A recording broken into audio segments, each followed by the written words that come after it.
തിരുവനന്തപുരം LDയുടെ ഒരു ക്വസ്റ്റ്യനാണ്. താഴെ പറയുന്ന തെറ്റായ പ്രസ്താവനകൾ ഏതെല്ലാം? അന്തരീക്ഷത്തിന്റെ ഏറ്റവും താഴത്തെ പാളി സ്ട്രാറ്റോസ്ഫിയർ എന്നറിയപ്പെടുന്നു. നൈട്രിക് ഓക്സൈഡ് ഒരു ഹരിതഗ്രഹ വാതകമാണ്.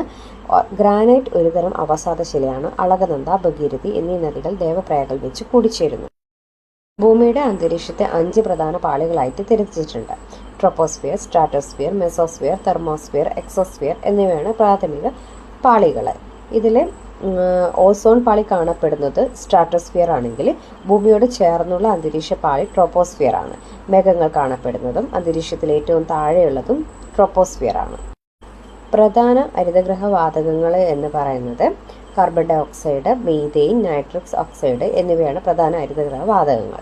അവസാദശിലകൾ എന്ന് വെച്ചാൽ പ്രകൃതി ശക്തികളായ കാറ്റ്, ഒഴുകുന്ന വെള്ളം, ഹിമാനികൾ, തിരമാലകൾ തുടങ്ങിയവയുടെ പ്രവർത്തന ഫലമായിട്ട് അവസാദങ്ങൾ അടിഞ്ഞുകൂടി ഉണ്ടാക്കുന്ന ശിലയാണ് അവസാദശില. അവസാനത്തെ ഓപ്ഷന് ശരിയാണ്. അപ്പം ആൻസർ വരുന്നത്